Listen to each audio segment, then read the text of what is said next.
दशक चौथा, समास चौथा, पादसेवन भक्ती, ओवी क्रमांक 18च्या पुढे। जय जय रघुवीर समर्थ, जय जय रघुवीर समर्थ, जय जय रघुवीर समर्थ। सगळ्यांना जया एकादशीच्या खूप खूप शुभेच्छा। आज नक्षत्र अष्टक म्हणायचं होतं, पण आता सगळा वेळ झाला, तेवढा वेळ आता गेलेला आहे, त्याच्यामुळे आता मी सरळ याला सुरुवात करते। सदा सर्वदा योग तुझा घडावा, तुझे कारणी देह माझा पडावा। उपेक्षू नको गुणवंता अनंता, रघुनायका मागणे हेची आता। हनुमंतांची कुळवल्ली राममंडपा वेला गेली, श्रीराम भक्तीने फळली, रामदास बोले या नामे। शुकासारिखे पूर्ण वैराग्य जाचे, वसिष्ठा परिज्ञान योगेश्वराचे। कवी वाल्मिका सारिखा मान्याईसा, नमस्कार माझा सद्गुरु रामदासा। जयाचा जगी जन्म नामार्थ झाला, जयाने सदा वासनामात केला। जयाच्या मुखी सर्वदा नाम कीर्ती, नमस्कार त्या ब्रह्म चैतन्य मूर्ती। नेत्राने गुरुराज मूर्ती आपुली, मी जे धवा पाहिली। तू विष्णू शिव तूच दैवत मला, तू तात तू माऊली। झाला भाव मनात या मग करू कोणास पाचारण, प्रल्हादा गुरुराज या नित तुम्हा माझे असो वंदन। जय जय रघुवीर समर्थ, गणेश शारदा चैव सद्गुरु सज्जनस्तथा, आराध्य दैवतम गुह्यम सर्वं मे रघुनंदनः। गणेश शारदा सद्गुरु संत सज्जन कुळेश्वरू, सर्व ही माझा रघुवीरू सद्गुरु रूपे श्रीराम। माझे आराध्य दैवत परम गुह्य गुह्यातीत, गुह्यपणाची मात न चले जेथे। यो जातो मरुदंश जोक्षित तले, संबोधयन सज्जनान ग्रंथम यो रचयन सुपुण्यजनकम। श्रीदास बोधाभिदम यः कीर्त्या पठणेन सर्व विदुषां स्वान्तापहारी सदा। सोयम मुक्तिकरक्षितौ विजयते, श्रीरामदासो गुरुः। मला वाटते अंतरित्वा वसावे, तुझ्या दास बोधासित्वा बोधवावे। अपत्या परिपाववी प्रेमग्रासा, महाराजया सद्गुरु रामदासा। ब्रह्मानंदं परमसुखदं केवलं ज्ञानमूर्तिं, द्वन्द्वातीतं गगनसदृशं तत्त्वमस्यादिलक्ष्यम्। एकं नित्यं विमलमचलं सर्वधी साक्षिभूतं, भावातीतं त्रिगुणरहितं सद्गुरुं तन्नमामि। गुरुर्ब्रह्मा गुरुर्विष्णु गुरुर्देवो महेश्वरः, गुरुः साक्षात् परब्रह्म तस्मै श्री गुरवे नमः। अनेन प्रियतां देवो भगवान् जानकीपतिः, श्रीरामचंद्र पूर्वेषामस्माकं कुलदैवतं। श्रोता वक्ता श्रीराम समर्थ, जय जय रघुवीर समर्थ, जय जय रघुवीर समर्थ। दशक चौथा, समास चौथा जो पादसेवन भक्ती सुरू आहे, त्यातली आता 17वी ओवी आपण घेतोय। सत्य पाहता नाही असत्य। आता एकदा जर सत्याचा प्रकाश पडला, म्हणजे एकदा का ज्ञानप्रकाश जर मनामध्ये आला, तर अर्थातच असत्य नाहीसं होणार, हे व्हायलाच पाहिजे। एका म्यानामध्ये दोन तलवारी राहू शकत नाही। एक तर सत्य असेल किंवा असत्य असेल, दोन्ही गोष्टी जर एका ठिकाणी होऊ शकत नाही। म्हणतात असं की प्रेम जर आपल्याला करायचं असेल तर प्रेम एकावरच करावं लागेल, आणि जर ते दुसऱ्यावर केलं, दोन्ही एकावर दाखवताना दुसऱ्यावर जर प्रेम केलं तर तो व्यभिचार आहे। सर्वसाधारण संसारामध्ये सुद्धा तसंच आहे की एकावर प्रेम करत असताना जर त्याच वेळी दुसऱ्यावर प्रेम केलं तर तो व्यभिचार ठरतो। तसं संसारावर एक तर प्रेम करायचं किंवा भगवंतावर एक तर प्रेम करायचं, मग त्या दोन्ही गोष्टी घडू शकत नाही। एक तर संसाराचं प्रेम म्हणजे तो माईक, आणि भगवंताचं प्रेम म्हणजे तो धार्मिक किंवा भक्त। मग या दोन कोणत्या गोष्टीमधली आपल्याला निश्चित काहीतरी करावं लागेल। मग हे जेव्हा करतो तेव्हा म्हणजे ते सत्य एकच आहे हे जेव्हा कळतं, मग असत्याचा पाड राहत नाही। समोर दिसलं तरी दिसत नाही, समोर दिसतंय आनंद तरी काही वाटत नाही, समोर दिसतंय दुःख तरी त्याचं काही वाटत नाही। कारण योग किंवा आपला जो दृष्टी आहे ती दृष्टी भगवंताशी, म्हणजे प्रेम भगवंतावर आहे। याचा अर्थ यावर प्रेम नाही, मायेवर प्रेम नाही, संसारावर प्रेम नाही असा नाही। यावर प्रेम करता करता मध्ये आपला जो योग आहे तो भगवंताशी जर तादात्म्य पावता आला, आपली बुद्धी जर समर्पित करून तिकडे जर लक्ष गेलं तर सत्य एकच आहे, प्रेम एकच आहे. मग असा अर्थ त्यातून निघतो. म्हणजे मोठ्या रूपामध्ये प्रेमाचं रूपांतरण मोठ्यामध्ये करायचं, म्हणजे सगळीकडे हरी दिसायला लागल्यावर अर्थातच मग आपल्या प्रेमाची व्याप्ती वाढते. दुःखाला दुःख वाटत नाही, सुखाला सुख वाटत नाही. ती ओवी जी आहे, जे वस्तुदृष्टीचं दिसेना आणि मनास तेही भासेना, संगत त्यागे विण येना अनुभवासी. 8व्या ओवीवर भरपूर निरूपण झालंय काल. मग त्यामुळे ही जी ओवी आहे त्याचा अर्थ आपण असा घ्यायचा की जे आहे ते दिसत नाही, जे दिसतंय ते आहे नाही. मग ह्या गोष्टी जर आपल्याला नक्की पटल्या तर ह्या खोट्या गोष्टी आहेत, याकडे इतकं आपण मन घालायचं काही कारण नाही, कारण त्यातून खरं प्रेम मिळत नाही. त्यामुळे पण भगवंत बाकी प्रेम मग इथून मिळत नाही, पण दुसरं काहीतरी पाहिजे ना आपल्याजवळ, की म्हटलं हे करता येत नाही तुम्हाला, ही ब्रांच चालत नाही, बायोलॉजी तुम्हाला घेता येत नाही, तर दुसरं काहीतरी लागेल ना. जर मला गणित जमत नसेल तर गणित सोडणं म्हणजे शिक्षणच सोडून द्यावं लागेल. मग जर दुसरी ब्रांच नसेल तर मग गणित ज्याला जमत नाही त्याला ऑप्शन सब्जेक्ट देतात बायोलॉजी, की तुला बायोलॉजी कर, म्हणजे दुसरं काहीतरी तयार लागेल ना. मग मला याच्यावर जर प्रेम करायचं नाही आहे खरं तर दुसरं प्रेम मला लागेल ना. त्यासाठी भगवंत स्वतः उभे आहेत आणि ते म्हणतात मी उभे आहे, जरी दृष्टीस पडत नसला तरी सुद्धा मी आहे. आणि मग माझ्यावरती जे प्रेम असेल तर ते प्रेम खरं प्रेम आहे. आणि मग सत्य पाहता नाही असत्य, मग त्या ठिकाणी असत्य नाहीच, कारण भगवंत सच्चिदानंद रूप आहे. सत आहे, सत्य आहे, चित्तात आहे, आनंद रूप आहे आणि सतत टिकणारं शाश्वत रूप आहे. सच्चिदानंद रूपाय विश्वोत्पत्त्यादी हेतवे, हे जे भागवताचं वाक्य आहे पहिलं ते खरं आहे. मग ते सत्य आहे, त्याचे खूप वेदांमध्ये दाखले दिलेले आहे, भगवद्गीतेमध्ये दाखले दिलेले आहे. त्या दिवशी एक दिवस आपण त्यावरती निरूपण करू शकतो, एवढं ते सच्चिदानंद रूपाचं वर्णन केलं आहे. तेव्हाच कुठे जीवाचा विश्वास बसतो की भगवंत आहेत. मग भगवंत आहेत आणि त्यांच्या 3 पायऱ्या जेव्हा आपण पार करतो तेव्हा ते सच्चिदानंद रूप आपल्याला जाणवायला लागतं. दिसणं तर शक्य नाही पण जाणवायला लागतं. मग असत्य राहणार नाही, मग असत्य पाहता नाही सत्य. आत्तापर्यंत आपण संसाराचा विचार केला, मग संसारामध्ये रममाण झालो तर ते सत्य आपल्याला दिसलं नाही. म्हणजे या ठिकाणी आपल्याला मनुष्य जन्म जो मिळाला आहे तो मनुष्य जन्म म्हणजे आता हे म्हणतात आहे की बायपास आहे. बायपासचा जसा रस्ता असतो की नाही तसा. आज एक उदाहरण ऐकलं, रोज वेगवेगळी उदाहरणं मिळतात ऐकायला. आपला मनुष्य जन्म हा बायपास आहे. बायपास कसा की समजा मला दुसऱ्या रस्त्याने लागायचं आहे, मेन रस्त्याने लागायचं आहे, पण मेन रस्त्याने जेव्हा लागायचं आहे तर त्या रस्त्यावर लागता लागता जर विसरलो, आपण कुठे टर्न घ्यायचा जर विसरलो आणि पुढे जर मध्येच वळलो तर पुढच्या रस्त्याला जाता येत नाही, मग ते तिथपर्यंत लांब जावं लागतं, तर ते शक्य नाही. हा बायपासचं छोटं उदाहरण आहे की त्या ठिकाणी एकदा का वळलो मग वळल्यानंतर पुढे जाणं शक्य नाही. मग एकदा पुढे गेलो ते रस्त्यानं जिथे वळायचं आहे ते भान जर ठेवलं तर आपण पुढे गेलो की मग पुन्हा मागे नाही. मग हे जे त्याचं उदाहरण आहे की यू टर्न घेत असताना जर भान असेल तर तो हा नरजन्म आहे. त्या नरजन्मामध्ये जर भान राहिलं की आपल्याला कुठे जायचं आहे, भगवंताकडे. हा जो यू टर्न आला आहे मध्ये त्या ठिकाणी बरोबर थांबायचं आणि त्या ठिकाणी पुढेच जायचं, मागे वळायचं नाही. म्हणजे संसाराकडे बघायचं नाही. संसाराकडे बघत असताना साक्षीभावानी बघायचं. हा यू टर्न जर सापडला गेला तर पुढे गेलो की मागे येत नाही, म्हणजे भगवंताचा रस्ता लागला. आता हा जो यू टर्नमध्ये बरोबर आपण जाणीवेनी विवेकानी किंवा सद्गुरूच्या कृपेने जर तो टर्न आपल्याला सापडला आणि त्या टर्नवरून बरोबर सरळ गेलो व न वळता तर आपल्याला बायपासवर तो आपल्याला ज्या ठिकाणी जायचा आहे तो रस्ता सापडतो. आणि जर वळलो तर तो रस्ता पुन्हा सापडत नाही, कारण त्याला मागून येऊन खूप पुढे जावं लागतं, कुठेतरी तो भेटतो. तर हे आपल्या रस्त्यात भेटतं, पण प्रत्यक्ष पारमार्थिक जीवनामध्ये तो रस्ता भेटतच नाही. एकदा का तो परमार्थाचा मार्ग चुकला की पुन्हा आपल्याला पुनरपी जननम पुनरपी मरणम करावं लागतं.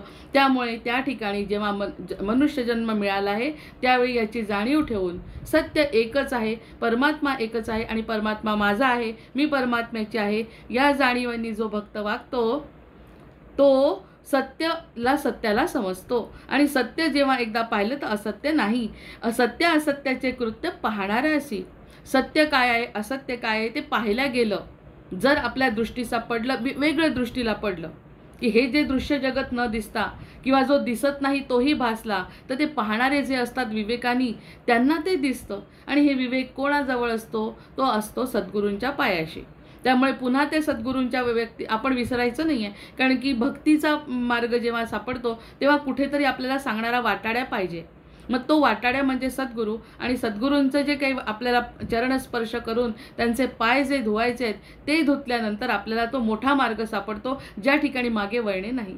एकदा का भगवंताचा मार्ग सापडला की मागे वळणे नाही, आणि तो जर सुटला तर पुन्हा वेगवेगळ्या जन्मामध्ये त्या लीलावतीला योगवसिष्ठाच्या ग्रंथामध्ये सुरुवातीचे जे दिवस आहेत त्या ठिकाणी तिला 800 जन्म आठवतात आपले. म्हणजे सरस्वतीच्या कृपेने तिला 800 जन्म आठवतात. खरंच 800 जन्मांमध्ये कोणत्या तरी जन्मात सुख असेल का?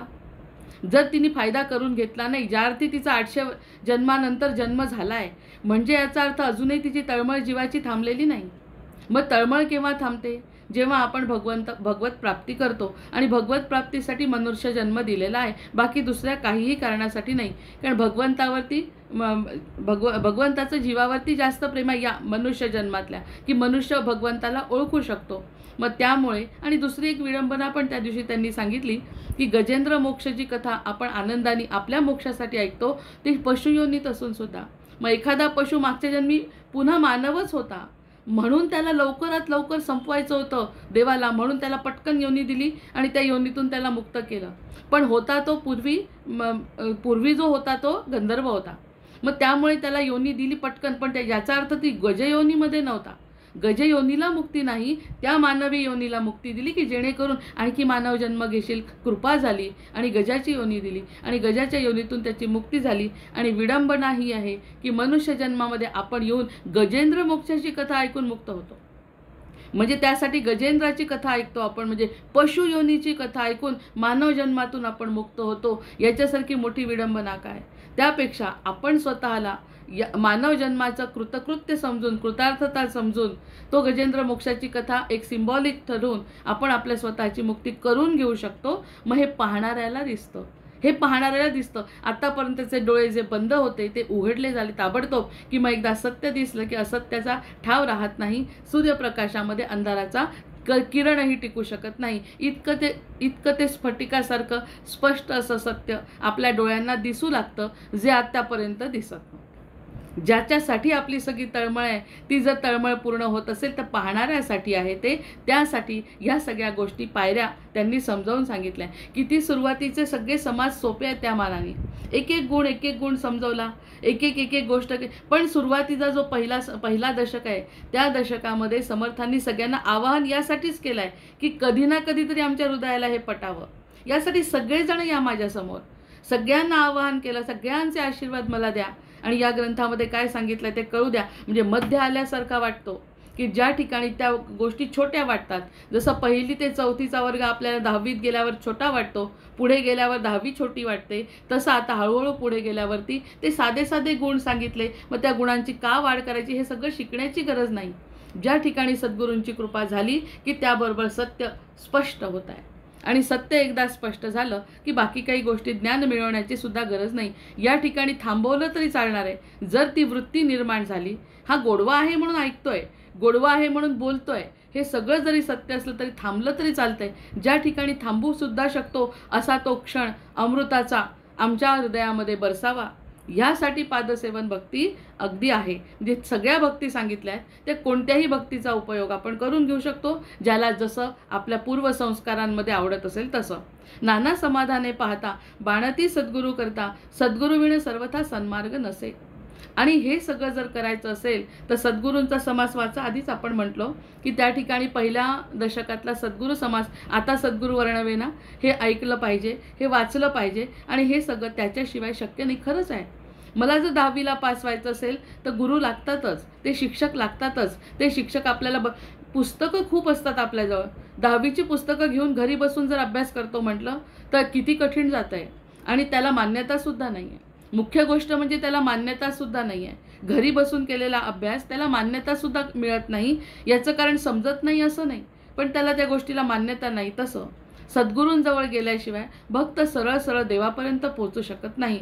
मग सद्गुरुविण सर्वथा सन्मार्ग नसे, आणि हा जो मार्ग आहे तो सद्गुरूची शिवाय शक्य नाही. त्यामुळे सद्गुरूंच्या जवळ जाणं, याशिवाय आपला जो दुसरा मार्ग नाही म्हणण्यापेक्षा जावं. मार्ग नाही असं नकारात्मक बोलण्यापेक्षा जाण्याने काय फायदा होतो. म्हणजे बोलण्यामध्ये सुद्धा आपले फरक पडतो.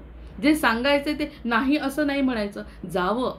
असं म्हणायचं. म्हणजे प्रत्येक वेळी सकारात्मक विचार जर आपण करू शकलो तर सद्गुरूंची ती कृपा असते. प्रयोग साधने सायास, ज्या ठिकाणी प्रयोग करायचे, साधना वापरायची आहे, सायास करायचे, प्रयत्न करायचे. साधन, कधी एखादी गोपाळकृष्णाची मूर्ती घेतली आणि त्याला वेगवेगळ्या प्रकारचे अलंकार घातले आणि अतिशय सुंदर दिसलं, त्याचा एक छबी आपल्या मनात, फोटो नाही काढायचा आहे, सेल्फी त्याच्यासोबत, आपल्या मनामध्ये जर ती मूर्ती आपल्या मनामध्ये ठसली, किती सुंदर अलंकार मी घातले, किती सुंदर कुड्या त्याला घातल्या, वेगळ्या प्रकारची मूर्ती आणली, हे साधन मी केलं. साधन कोणी कोणतंही करू शकतं. त्या दिवशी त्या बाईंनी मला सांगितलं की माझी परिस्थितीच नाही काही स्वतःसाठी दागिने घ्यायची, सोनं तर सोडा, पण साधी काहीच मी करू शकत नाही. पण जरी मला रस्त्याने जरी दिसलं की रस्त्याने एखाद्या मोठ्या दुकानाच्या समोरून आपण तर जातोच, आणि ते गेल्यानंतर जर एखादा सुंदरसा हार दिसला तर त्या प्रमाणात मूर्ती माझ्या मनामध्ये निर्माण होते कृष्णाची. कृष्ण भक्त आहेत त्या, आणि तितकी मोठी, आणि त्याच्या गळ्यापर्यंत बेंबीपर्यंत येणारा हार मी स्वतः मनात विचार करते. म्हणजे झाली ना तिची, ना घ्यावं लागलं ना द्यावं लागलं. त्या दुकानासमोरून गेली की त्या हारामध्ये तिला तिचा भगवंत दिसतो, आणि त्या भगवंताला तिला म्हणावंही लागत नाही की मी तुला अर्पण करते, असं वेगळं काही म्हणावं लागत नाही. ती मूर्ती दिसली की स्वतःचं रूप न दिसता तिला असं वाटतं की ही मूर्तीला आपण, या भगवंताला आपण हार अर्पण करतोय. तो मोठा सोन्याचा, हिऱ्याचा, जितकाही महाग असेल, 30 लाखापर्यंतही असला तरी तिला काही फरक पडत नाही, कारण त्या दुकानासमोर गेली की कृष्णाच्या गळ्यात ती तो हार घालते. मग हा प्रयोग केला तिने, साधन केला नाही, आपोआप घडला. मग जसं जसं ज्याला वाटेल तसं तसं. आता शबरीसारखे सगळेजण वाट नाही पाहू शकले, 5 मिनिटातही भक्तांना दर्शन देणारे भगवंत आहेत.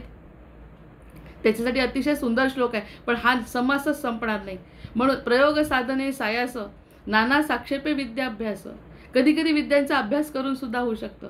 विद्येचा अभ्यास करताना आपण म्हणतो जर आळशी असू कुठे वाचत बसायचं, तोही पर्याय आहे. एखादा जर ज्ञानी असेल, विद्वान पुरुष असेल, किंवा विद्वत्ता भरपूर असेल, किंवा त्याची तळमळ असेल, वाचत राहा, विद्याभ्यास करा. कोणताही मार्ग. इतकं सोपं तर कोणीच सांगितलं नसेल, इतकं सोपं तर आपल्या आयुष्यात कोणीच केलं नाही आतापर्यंत, की काही ना काही कष्ट करावे लागले तेव्हा काहीतरी मिळालं. भगवंत म्हणतात तुला जसं वाटेल तसं, भक्ताला जसं वाटेल तसं जर त्यांनी केलं तरी ते मला माझ्यापर्यंत पोचतं. याचं कारण मी तुझ्यातच आहे. तुला जे आवडतं ते तुला दिल्यामुळे जर आनंद झाला तर तो मला कसा नाही पोचणार, कारण तुझ्यामध्येच तर मी बसलेला आहे. तुझा आनंद आणि माझा आनंद काही वेगळा नाही आहे.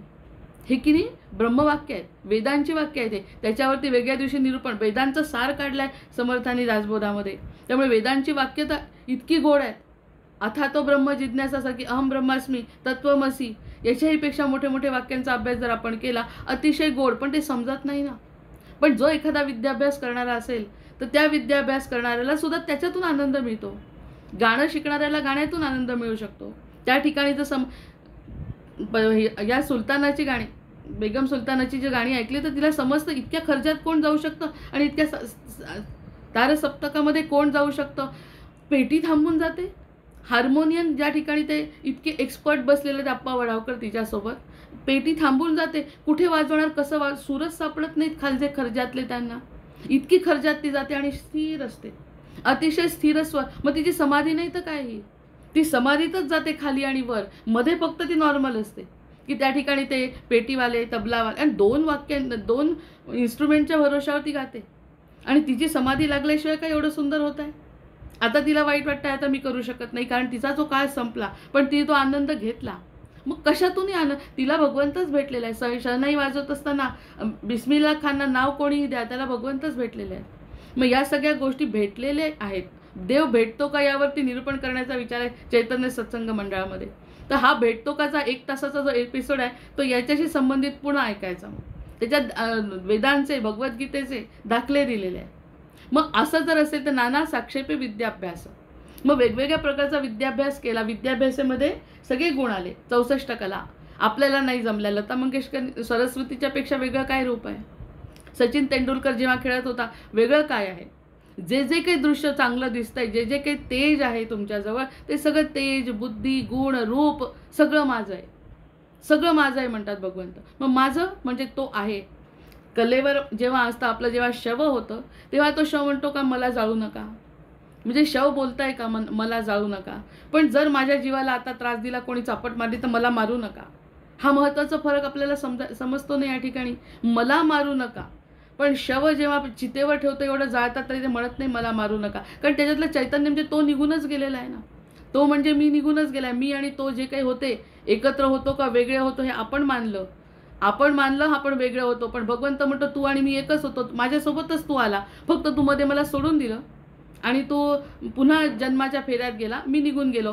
जो नाही जात जन्माच्या फेऱ्यात, ज्यांच्यावर सद्गुरू कृपा होते तो माझ्यासोबत येतो. पण तो जो ते कलेवर पडलेला आहे ते म्हणत नाही मी मरतोय, मला त्रास होतोय, मला जाऊ नका, नाही म्हणत ते.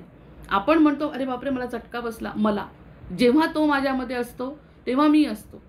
आणि त्यातलं जर दुसरंही उदाहरण दिलं त्यांनी की तुम्ही पण स्वतःला मी म्हणता, मी पण स्वतःला मी म्हणता, म्हणजे मीही गेली तोही गेली तरी मी अस्तित्वात आहेच. म्हणजे हे भानगड कधी संपतच नाही. मी कोण आहे तर तो आतमध्ये असलेला आत्मा. शरीराला कुठे किंमत आहे? शरीर गेल्यावर ते म्हणत नाही की मी गेलो, मला जाळू नका. तशा पद्धतीचं मी आहे म्हणूनच तर तो आणि मी आहे हे समजून घ्या. एकदा का ते समजलं तर तू एक तर माझ्यासोबत ये किंवा इथे राहा, पण समजून घेतल्यावर पुढच्या जन्मी तरी तुम्हाला येशील. शेवटी तुला माझ्याजवळच यायचं आहे. इतक्या महत्त्वाच्या घटना सांगत असताना सोप्या भाषेत समजायचा आपण विचार करू शकतो. अरे कोणाचा फोन?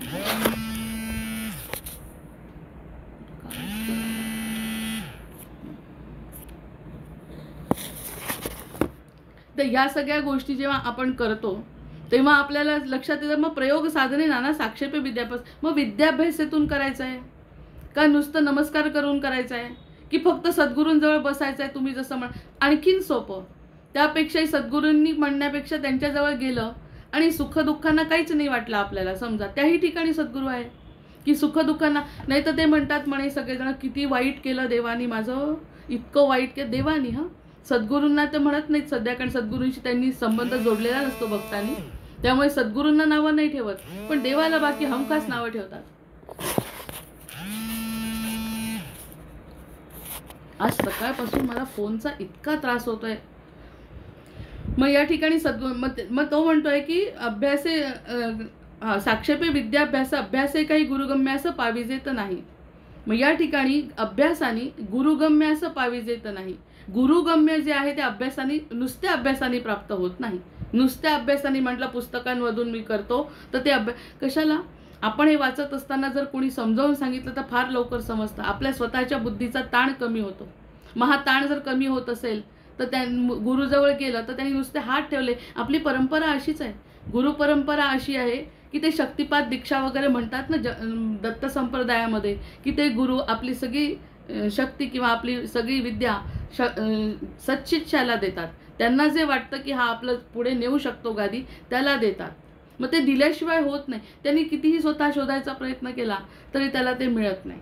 मग ज्ञानी माणसाला, आणि त्यांनी असं सांगितलं आहे की 3 योग जे आहेत त्यातला भक्तियोग आणि कर्मयोग, आज ऐकलेलं बरं, भक्तियोग आणि कर्मयोग आणि ज्ञानयोग हे 3 योग आहेत ना भगवंतापर्यंत पोचायसाठी. तर भक्तियोग आणि कर्मयोगामध्ये भगवंत भेटतो, ज्ञानयोगामध्ये नाही. उत्तर इतकं स्पष्ट सांगितलंय की ज्ञानयोगाने भगवंत भेटत नाही. ज्ञानयोगानंतर ज्ञानोत्तर भक्ती जर झाली तर भगवंत भेटतो. त्याचं उदाहरण आपल्याला 18 पुराणांवरून समजतंय की 18 पुराणं लिहिल्यानंतर सुद्धा त्यांची तळमळ थांबली नाही. एवढं ज्ञान महासागरापेक्षाही कितीतरी, म्हणजे ज्याच्याजवळ शब्द नाही आहेत बोलायला, असं ज्ञान त्या व्यासांचं. म्हणजे ज्ञान म्हणजे व्यास म्हणजे ज्ञान, असं असून सुद्धा तळमळ आले ना नारद पुन्हा त्या ठिकाणी सुद्धा. आणि नारदांनी प्रत्येकाला असं मुक्त केलंय आणि त्यांनी सांगितलं याचं कारण हे आहे की मनामध्ये भक्ती ज्ञानामुळे निर्माण होत नाही. कारण हे मला कळलं, हे मला कळलं, हे मला कळलं, ज्याचा जो एक प्रकारचा नाही म्हटलं तरी इतरांपेक्षा मला समजलं किंवा मला खूप काही कळलंय, भगवंत म्हणजे मी आहे हे मला कळलं, असं जेव्हा त्याला छोटासा जरी अहंकार झाला म्हणजे तो ज्ञानयोग आहे. आणि त्या ज्ञानयोगामध्ये भगवंत भेटत नाही. भगवंत नाही असं स्पष्ट सांगितलंय. 3 भाग सांगितले, धर्म कर्म भक्ती आणि ज्ञान. यामधल्या ज्ञानयोगामध्ये भगवंत अजिबात मिळत नाही. त्यामुळे ज्ञानयोग फक्त अभ्यासण्यासाठी आहे. अभ्यासण्यानंतर तुम्हाला त्याला नतमस्तकच व्हा. कारण ही सगळे मला कुणामुळे कळलं? तुमच्यामुळे कळलं. हे कुणी सांगितलं? गुरुनी सांगितलं. असं जर झालं पुढे जाऊन मग खटपट करा कशाला ज्ञानाची? करा कशाला ज्ञानाची खटपट? ज्ञानाने जर मिळत नाही हे वेदवाक्य आहे तर मग ज्ञानाची खटपट करा कशाला? बुद्धीला आवडतं करावं, एक पाठी असतात, 2 पाठी असतात, 3 पाठी असतात, कुणाकुणाला संस्कृत चांगलं जमतं, मराठी लवकर समजतं. या सगळ्या शुद्ध गोष्टी, शुद्ध वाणी, शुद्ध वाचा सरस्वती प्रसन्न असते. त्यांनी केल्यानंतर सुद्धा सरस्वती म्हणते ही माझी शक्ती, मी विष्णूंचेच पाय चेपते, त्याच्यामुळे तुला विष्णूकडे जावं लागेल, म्हणजेच तुला विष्णूची भक्ती करावी लागेल. कितीही स्टेप झाल्या तरी शेवटी पुन्हा तिथेच. मग या सगळ्या गोष्टी जर कळल्या, अभ्यासे काही गुरुगम्यास पाविजे, तर अंतिम टोकापर्यंत नेऊन ठेवला यांनी, अंतिम टोकापर्यंत. याच्यापेक्षा वेगळं काही आपल्याला समजायची गरजच नाही. आणि समजायची इच्छा जरी असली तरी इच्छा करूच नाही. आणि ज्या इच्छा संपल्यानंतर ह्या सगळ्या इच्छांची समाप्ती होते. सद्गुरू आणि याच्या उपर जर मिळत राहिलं ज्ञान, आनंद मिळत राहतो. पण भक्तीतून मिळालेलं ज्ञान आनंद देतं. आणि ज्ञान असेल तर नुसता आनंद मिळत नाही. ज्ञानोत्तर भक्तीतून म्हणजे सगळं महत्त्व भक्तीला आहे.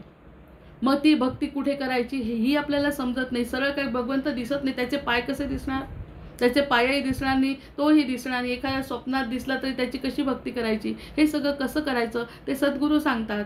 मग त्यामुळे आपण त्यांचे चरणसेवा करायची. प्रयोग साधने सायास नाना साक्षेपे विद्याभ्यास, अभ्यासे काही गुरुगम्यास पाविजेत नाही. जे अभ्यासे अभ्यिता नाहीये, जे अभ्यासे अभ्यासिता नाहीये, ज्याचा अभ्यासच करता येत नाही, ज्याचा अभ्यासच करता येत नाही, करूही नाही. आता आजकालच्या काळात एवढी बुद्धी पण नाही आहे तीक्ष्ण की सगळं वेद वाचू दे. आता पर्वामध्ये 4 पुस्तकं म्हणजे फार कमी याच्यात येत आहेत. 4 पुस्तकं आणि त्यासोबत एक अतिशय उच्च प्रतीचा रुद्राक्ष. किती चांगली ऑफर आहे, अतिशय सुंदर ऑफर आहे. पटकन आपलं मन असं ओढतं की चारही वेद मराठीमध्ये आणि त्याच्यासोबत एक रुद्राक्ष म्हणजे आपल्या भगवंताची कृपा. किती इमोशनल ब्लॅकमेलिंग आहे हे सगळं फ्री देत आहेत. म्हणजे हे सगळं मिळत आहे अतिशय कमी. कारण कुंभ पर्व सुरू आहे, लागलीच मन तिकडे ओढतं ज्ञानासाठी. काय गरज आहे, म्हणजे गरज ज्यांना आहे त्यांनी मी घेऊ नये असं म्हणतच नाही आहे. पण 4 पुस्तकं घरात आणून ठेवायचे आणि कितपत वाचणं होणार आहे तेवढी बुद्धी आहे का, याचाही काहीही विचार करत नाही. पैसाही भरपूर आहे, आपण वाचू की नाही याची गॅरंटी नाही, तरी सुद्धा त्याचा अभ्यास करून आणायचं. त्यातून खरंच काय निष्पन्न होणार आहे का याचा विचार केला. त्याच्यापेक्षा प्रयोगे साधने सायस नाना साक्षेपे विद्याभ्यास, अभ्यासे काही गुरुगम्यास पाविजेत नाही. एकच ओवी जर मनन चिंतन करून समाधीत गेलो तर आहे त्या ठिकाणी प्राप्ती होऊ शकते. काहीही द्यायची गरज नाही कोणाला. पैसाही आणि बुद्धी आहे. 4 नाही अजून 10 वेद जे काही असेल तुमच्याजवळ ते सगळं वाचा, ज्याच्या बुद्धीप्रमाणे जसं आहे. काहीही करण्याची आवश्यकता नाही, काहीही करण्याची आवश्यकता नाही. त्यासाठी आता मोह आवरतच नाही, कारण इतक्या गोष्टी जर त्याच्या बाबतीत घडत आहेत.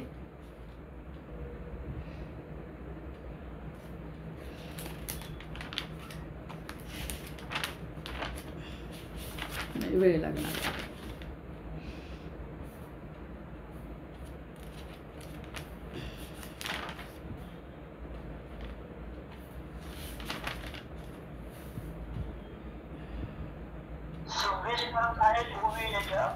हम्म 18 ते 26 उभे आहे.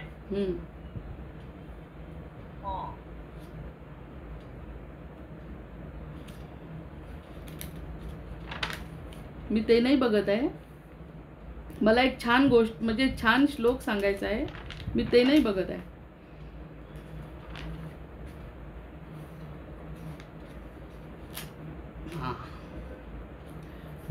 व्याधस्य चरणं ध्रुवस्य च विद्या गजेंद्रस्य का, व्याधस्य चरणं ध्रुवस्य च वयो विद्या गजेंद्रस्य का जातिर्विदुरस्य यादवपते उग्रस्य किं पौरुषम, भक्त्या तुष्टति केवलं न च गुणैर भक्तिप्रियो माधव. कुब्जायां किमु नाम रूपमधिकं किं तत्सुदां नो धनम, भक्त्या तुष्टति केवलं न च गुणैर भक्तिप्रियो माधव. हा श्लोक सांगायचा आहे. व्याधस्य चरणं ध्रुवस्य च वयो विद्या गजेंद्रस्य का जातिर्विदुरस्य यादवपते उग्रस्य किं पौरुषम, का जाति कुब्जाया किमु नाम रूपमधिकं किं तत्सुदां नो धनम, भक्त्या तुष्टति केवलं न च गुणैर भक्तिप्रियो माधव. आता हा श्लोक सांगण्याचं कारण आपल्याला असं वाटतं की आपण खूप पवित्र असलो तर भगवंत भेटतो आपल्याला. तर व्याधाचं व्याध आहे का तसा. व्याध हा मांस विकणारा जो होता त्यांनी कशी भक्ती केली. काही उपासना नाही, काही कर्म नाही, कांड नाही, ज्ञान नाही, काही नाही, तरी त्याला भगवंत प्राप्त झाले. नंतर ध्रुवा आपण म्हणतो वयाने ज्येष्ठ, 96 वर्षाचा मी झालो तर मला भगवंत प्राप्त होतील. आपल्या सगळ्यातल्या मनातल्या कल्पनाच काढून टाकायच्या सगळ्या, ह्यानी भेटतो त्यांनी भेटतो.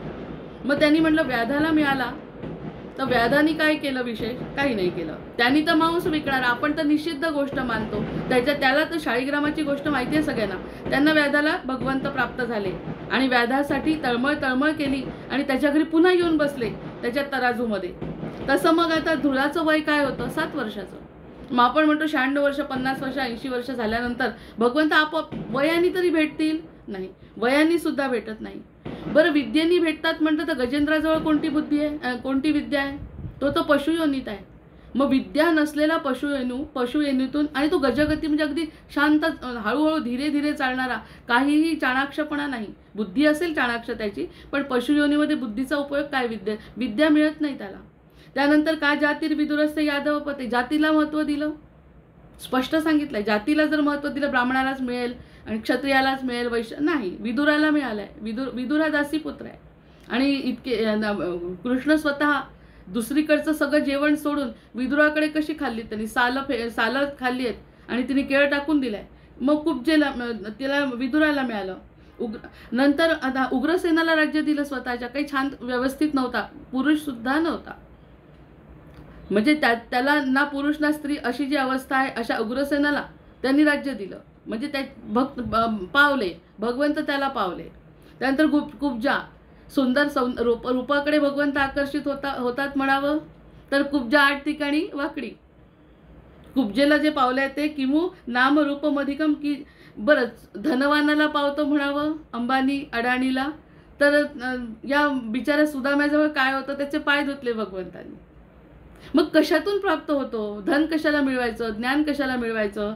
व्याधस्य चरणम ध्रुवस्य च वयो विद्या गजेंद्रस्य का? आता प्रश्न विचारले, गजेंद्राला मिळालं का? असं प्रश्न विचारतायत. व्याधस्य चरणम ध्रुवस्य वयो विद्या गजेंद्रस्य का जातीर्विदुरस्य यादवपते उग्रस्य किम पौरुषम कुब्जाया किमु नाम रूपमधिकम की तत्सुदाम्नो धनम भक्त्या तुष्टति केवलम न च गुणैर भक्तिप्रियो माधवः. भक्ती आवडते माधवाला ही भक्ती आवडते. पण हे आवडते, हा श्लोक का आवडेल, हा श्लोक का पाहावा वाटेल? कारण सद्गुरूंची कृपा आहे. सद्गुरूंच्या कृपेशिवाय मग आपल्या मनातल्या जर सगळ्या शंका, मी धन मिळवावं म्हणजे मी एवढे मोठे सुटकेस भरून तिरुपती बालाजीला टाकलं, तर सुटकेसही गेली आणि बालाजी गेला असं म्हणतात. सुटकेसही गेली आपली, बालाजी गेला. त्यांनी बघितलंही नाही त्याच्याकडे. आपली एवढी मोठी सुटकेस गेली पैशाची, तेही गेलं. म्हणजे धनातून नाही, ज्ञानातून नाही, त्याच्यानंतर रूपातून तर अजिबातच नाही. रूप त्यांनीच दिलंय, वाकडं का असे ना, पण माझी आहे असं म्हणतोय तो. की कुब्जेला 8 ठिकाणी वाकडी आहे. त्याच्यानंतर वयाने म्हणावं 96 वर्ष झाले, 100व्या वर्षी मला आपोआप प्राप्त नाही होत, कारण की 7 वर्षाच्या ध्रुवाला प्राप्त झालाय. असे वेगवेगळे अनुभव दिलेत त्यांनी. मग हे सगळं आपल्याला त्याच्यातून एक रस काढू शकतो आपण. एक गोष्ट आपण या ठिकाणी नक्की नमूद करू शकतो, ती कशावरच अवलंबून नाही. भगवंताला जर भेटायचं असेल तर ह्या सगळ्या गोष्टींची गरजच नाही. ज्ञानाचीच तर नाही, मुळात ज्ञानयोगातून तर नाहीच नाही.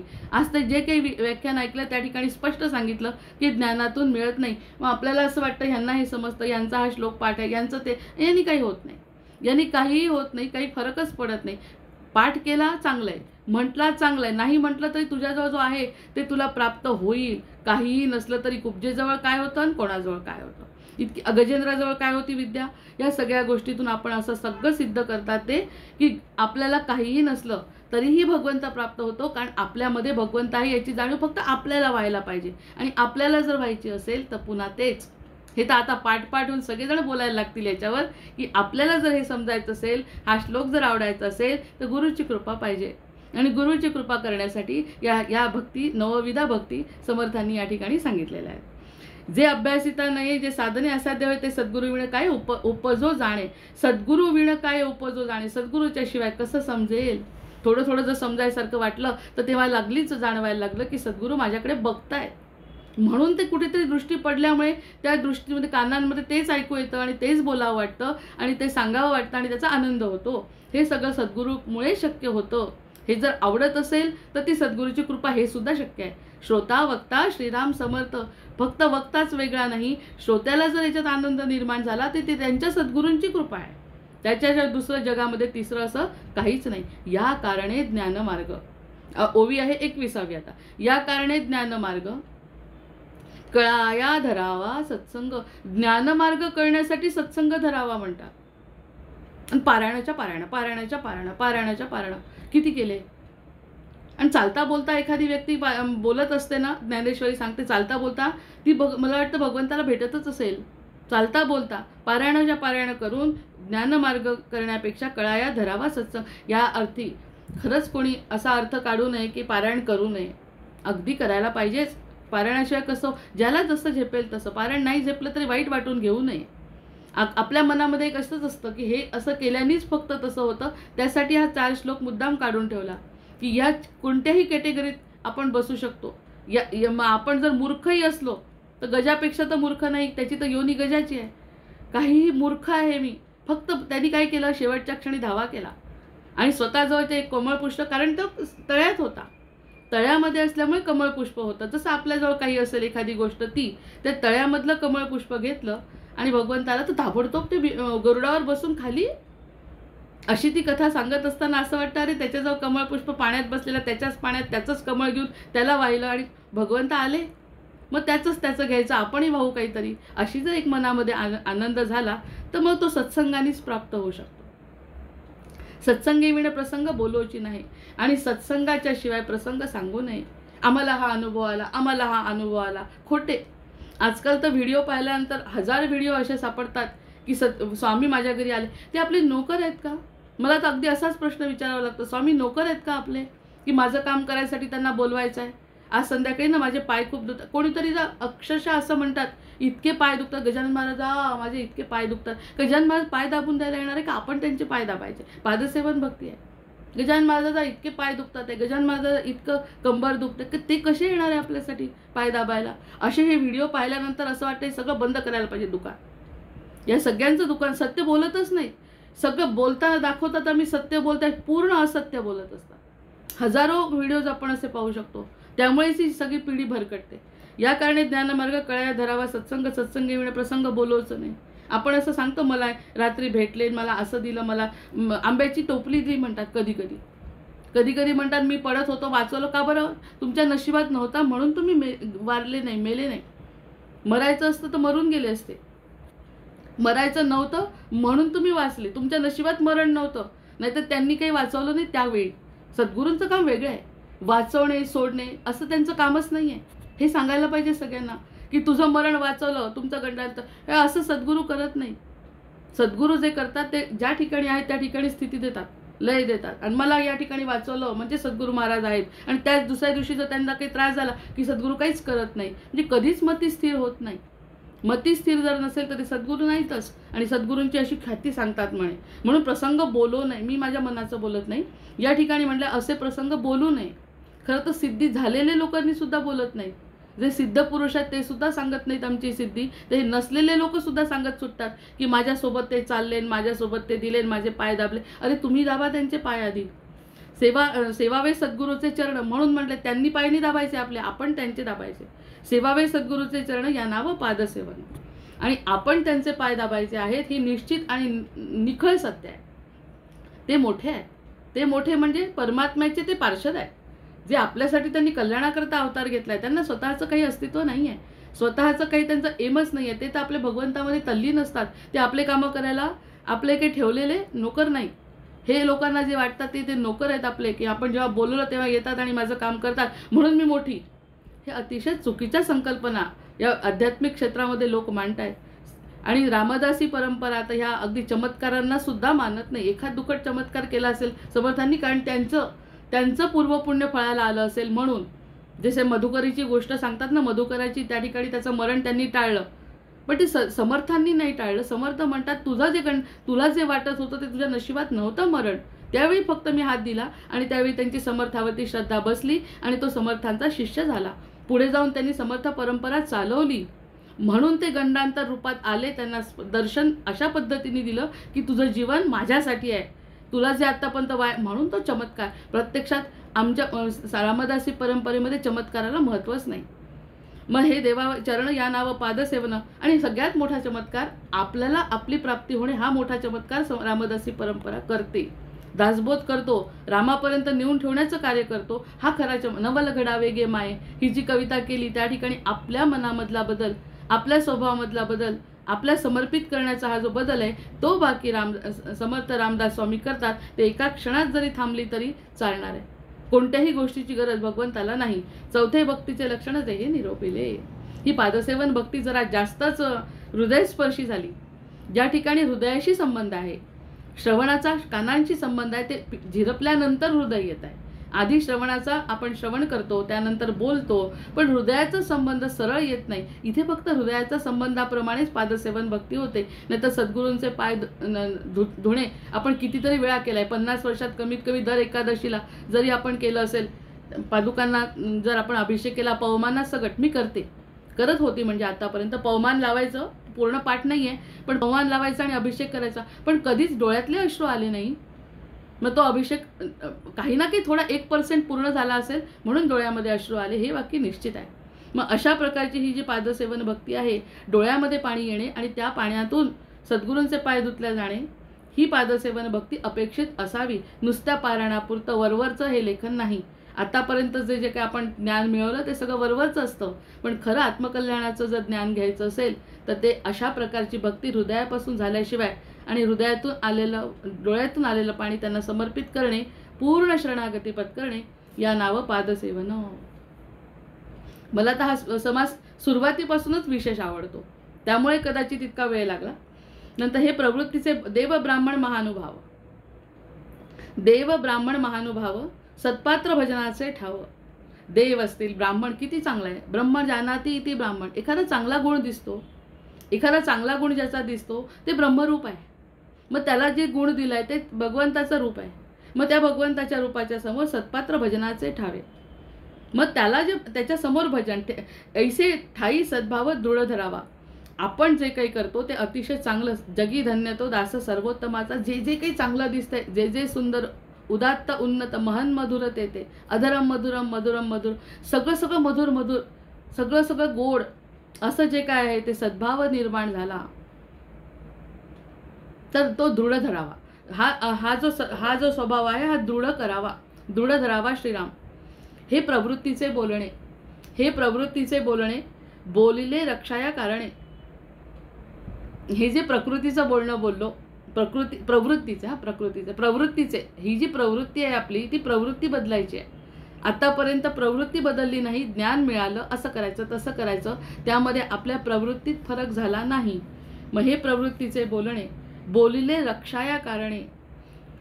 परंतु सद्गुरु पाय सेवणे या नाव पादसेवन. पण सद्गुरूंचे पाय जर सेवन केले, चरणस्पर्श करून त्यांचे जर पाय धुतले तर याला पादसेवन भक्ती असं म्हणतात. पादसेवन चौथी भक्ती आहे. पादसेवन चौथी भक्ती पावन करीत असे त्रिजगती पावन करत असते. जे जय करता सायोज्य मुक्ती साधकास होय. बापरे, सायोज्य मुक्ती पुन्हा एक दिवस निरूपण जात आहे की काय त्याच्यावर. सायोज्य मुक्ती आपल्याला मिळते. चौथी भक्ती ज्याचा उल्लेख आपण भक्ती निरूपणामध्ये केलेला आहे की 1 2 3 4 एका गावामध्ये राहणं वेगळं समज, पण त्यांच्या हृदयात राहणं, त्यांच्या मांडीवर बसणं, अशी जी प्रकारची आहे की जे मला सोडतच नाही, माझ्यामध्ये विलीन व्हा. मी आणि तो जवळजवळ जरी राहिलं तरी एखाद्या वेळेस जर भगवंतांना दुसरीकडे काम असेल, दुसरीकडे जर काम आहे, दुसरीकडे निघून गेले दुसरं काम करायला, तर मला दिसणार नाही. म्हणजे त्यातल्या त्यात गावात आलो, पुण्यात आलो, पुण्यातल्या कात्रजमध्ये आलो, घरातही आलो, तरी पण मी अजून भगवंताच्या जवळ नाही. घरातही आले, त्यांच्या घरात गेली, आणि जसं पुणे, कात्रज आणि घर या 3 मध्ये जरी असली तर भगवंत मधून मधून दिसतील, निश्चितच दिसतील, कारण त्यांच्या गावातच आहे. जर मी प्रयत्न केला, 48 नंबरची बस पकडली आणि भगवंतापर्यंत पोहोचली तर भगवंत दिसू शकतात. त्यानंतर असतील गावात तर, पण त्याच्यानंतर दुसरी भक्ती कात्रजमध्ये असतील तर बरेच वेळा पायी पण येऊ शकते, पटकन भेटून घ्यायचं आणि चाललं जायचं. घरात असली तर तिथे तिकडच्या खोलीत असतील तर बघू शकते. पण कधी कधी तिकडच्या खोलीतून भगवंतांना जर काम आलं आणि ते जर निघून गेले तर माझा विरह आहे, भगवंताशी, पण त्यांच्या मनातच असेल आणि त्यांच्या मांडीवरच असेल, त्यांच्या सोबतच असेल, विठू माझा लेकुरवाळा, जो एकादशीच्या दिवशी एवढे सगळे लेकरं घेऊन फिरतो, तो त्यांच्या खांद्यावर, मांडीवर, पोटात, मनात, हृदयात, तोंडात, कुठेही मला जागा द्या. मग त्या ठिकाणी जर मी असेन तर मग मला सोडून कुठे जातील भगवंत. अशी ही सायोज्य मुक्ती आहे. सायोज्य मुक्ती सांगत असताना चौथी मुक्ती गावात गावातून, एरियात एरियातून, घरात घरातून, मनात. मनातली मुक्ती इतकं शक्य नाही, पण आनंद घ्यायला काय हरकत आहे की अशा प्रकारची सायोज्य मुक्तीपर्यंत पादसेवन भक्तीने जाऊ शकतो. किती गोड असतील माझे सद्गुरू, की कुठे मला जिथे थांबायचं तिथे थांबवतील आणि मला जिथे जायचं तिथे नेतील. आपल्या आईला खूप वाटतं आपल्या मुलीचं खूप छान व्हावं, पण बिचारी साथ नाही देऊ शकत ना जास्त. सतत प्रयत्न करते, सतत प्रेम करते की हिचं चांगलं व्हावं, आणि जाताना मरताना सुद्धा आशीर्वाद देते की माझा आशीर्वाद. पण नाही, जर मी कर्तव्य केलं नाही, जर मी कर्म केलं नाही तर तिचे आशीर्वाद फलद्रूप होऊ शकत नाही. इतकी जी असमर्थ आहे, इतकी अशी ती मर्यादा आहे. शरीरांमध्ये ही मर्यादा आहे. पण हा अशरीरी जो आहे, तो अशरीरी जर मी त्याच्याजवळ जर गेली तर आपल्या कितीतरी पिढ्या म्हणे भक्त झाल्याबरोबर उद्धरतात आणि पुढे सुद्धा आपला फायदा होतो. आपण इतरांचं सुद्धा अचानकपणे कल्याण करतो. ह्या सगळ्या गोष्टी सायोज्य मुक्तीचे फायदे. आणि मी जर भगवंताजवळ अजून काय फायदे सांगायला पाहिजे. आपण जर भगवंताच्या कुशीत असू तर यापेक्षा जास्त काय फायदा असला पाहिजे. अक्षरशः सगळेजण रडतीलच. अशा परिस्थितीची सायोज्य मुक्ती जर आपल्याला सद्गुरू मिळवून देऊ शकतात, त्यांच्याजवळ आहे, आपण ती घेतली पाहिजे. त्यांच्याजवळ ती अगदी मुठीतच आहे त्यांच्या. पण आपण भक्त जसा, अरे आपल्या कर्माप्रमाणेच आपल्याला मिळणार ना. आपण जर कुकरमध्ये भात लावला तर भातच मिळणार ना, दुसरं काय मिळणार आहे. त्यामुळे आपण जितकी प्रयत्न करू तितके प्रयत्न जर आपण करत राहिलो तितक्या वरपर्यंत टोचत राहतील आपल्याला पुढे. उलट आपली स्वतःची इच्छाशक्ती आशीर्वाद देतील जर आपण नतमस्तक झालो तर. याचं उदाहरण आहे, याचं उदाहरण आहे, नाही ते नाही, नंतर सांगेन. प्रयोग साधने सायस नाना साक्षेपे विद्याभ्यास अभ्यासे, नाही पुढे गेलो. हे प्रवृत्तीचे बोलणे, नाही सेवावे, हे प्रवृत्तीचे बोलणे बोलिले रक्षाया कारणे, परंतु सद्गुरु पाय सेवणे या नाव पादसेवन. नंतर पादसेवन चौथी भक्ती पावन करीतसे त्रिजगती, जय करता सायोज्य मुक्ती साधकास होये. समर्थांच्या शब्दांवरती विश्वास ठेवायचा, कारण की आपण बाकीच्या कोणत्याही गोष्टींवर विश्वास ठेवायचा नाही. आणि पुढे गेलेले लोक दिसतायत डोळ्यांनी, हे असे तडफडणारे दिसतात आहे, पुन्हा जन्माला येणारे योनी पण दिसते. कदाचित आपली मागची मृगयोनी सुद्धा आपल्याला दिसू शकते. जशी लीलेवतीला 800 जन्म दिसले सरस्वतीच्या कृपेने, आपल्याला सुद्धा मागचे जन्म दिसू शकतील कदाचित पत्रिका पाहिली तर. पुढे काय होणार आहे कळणार नाही, कारण आपल्या कर्माप्रमाणे आहे. पण हे सगळं जर करून काही फायदा झाला नाही, हे जर आपल्याला एवढ्या बुद्धीने समजलं तर ही सायोज्य मुक्ती मिळते म्हणतात असं साधकाला. तर त्याच मार्गाने जायला हरकत नाही. एकदा जर तो मार्ग मिळाला तर त्यासाठी प्रयत्न हेच करत राहायचे. हा मार्ग सोडायचा नाही. आता हा जर सोडला तर आपल्यासारखा कमनशिबी कोणी नाही. नरदेह हा अतिशय कठीण परिस्थितीमध्ये मिळतो, तो मिळाल्याचा फायदा घेतला पाहिजे. पादसेवन चौथी भक्ती पावन करतसे ते जगती, जय करता सायोज्य मुक्ती साधकास होय. म्हणून थोराहून थोर, जितकं मोठं जसं वर सगळं चांगलं, सगळं श्रेष्ठ, महत्तम, सगळं म्हणजे मनात विचार करायचे अमर्याद, असीम, अनंत जे भगवंत आहेत तसं. म्हणून थोराहून थोर चौथे भक्तीचा निर्धार. म्हणून सगळ्यात मोठी आपण आपोआपच वेळ लावलेला आहे. चौथ्या भक्तीचा निर्धार, जय करता पहिलं पार बहुत प्राणी पावती.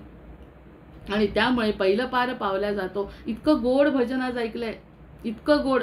स्वप्नीचा तो नावाडी, स्वप्नीचा तो ना, मला म्हणता येत नाही, मला आवाजही नाही, पण तो इतकी गोड भजनं ऐकलेत आज की म्हणत असताना खरंच असं वाटतं ह्या लोकांना सगळ्यांना तो नावाडी दिसला असेल का, जो आपल्याला भवपार करून नेतोय. असा जर नावाडी त्यांना दिसला असेल तर ते किती आनंदात असतील. तो आनंद आपल्याला मिळावा अशी आपल्या समर्थचरणी प्रार्थना करून पादसेवन भक्ती हा जो समास आहे तो या ठिकाणी समाप्त होतो आहे. इति श्री दासबोधे गुरुशिष्य संवादे पादसेवन भक्ती निरूपण नाम समास चतुर्थ. जय जय रघुवीर समर्थ. दशक चौथा समास पाचवा. अर्चन भक्ती. मागा झाले निरूपण चौथे भक्तीचे लक्षण. आता ऐका सावधान. पाचवी भक्ती श्रीराम. पाचवी भक्ती त्या अर्चना. अर्चना म्हणजे देवता अर्चना. शास्त्रोक्त पूजा विधान केले पाहिजे श्रीराम. नाना आसने उपकरणे वस्त्रे अलंकार भूषणे मानस पूजा मूर्ती ध्याने या नाव पाचवी भक्ती श्रीराम. देव ब्राह्मण अग्नी पूजन साधू संत अतीत पूजन इति महानुभाव गायत्री पूजन या नाव पाचवी भक्ती. शिळा सप्तांकित नवांकित शाळीग्राम शकले चक्रांकित लिंगे सूर्यकांत सोमकांत बाण तांदळे नर्मदे श्रीराम. समजलं असेल. अर्चन भक्तीचा अर्थ पादसेवन भक्तीपेक्षा कनिष्ठ दर्जाची भक्ती आहे हे आधीच सांगते, त्यानुसार विचार करायचा. मी त्या कनिष्ठ कोणत्या आणि श्रेष्ठ कोणत्या यावरती आधी निरूपण करते आणि मग अर्चन भक्ती ही कनिष्ठ भक्ती आहे. त्यामुळे पादसेवन भक्तीला जो आपण जेवढा जीव लावला तो जीव त्या ठिकाणीच थोडा रमवावा. आणि या ठिकाणी मी आता थांबते. जय जय रघुवीर समर्थ. आवाहनम न जानामि तवार्चन पूजांचैव न जानामि क्षम्यतां परमेश्वर. क्षम्यतां परमेश्वर. दुसऱ्या कोणाला म्हणायचं आहे आज? एक मिनिट कोणाला तरी म्हणायचं आहे. दुसरं कोणाला तरी म्हणायचं आहे का? मेरा ताई म्हणणार आहे का? शेफाली ताई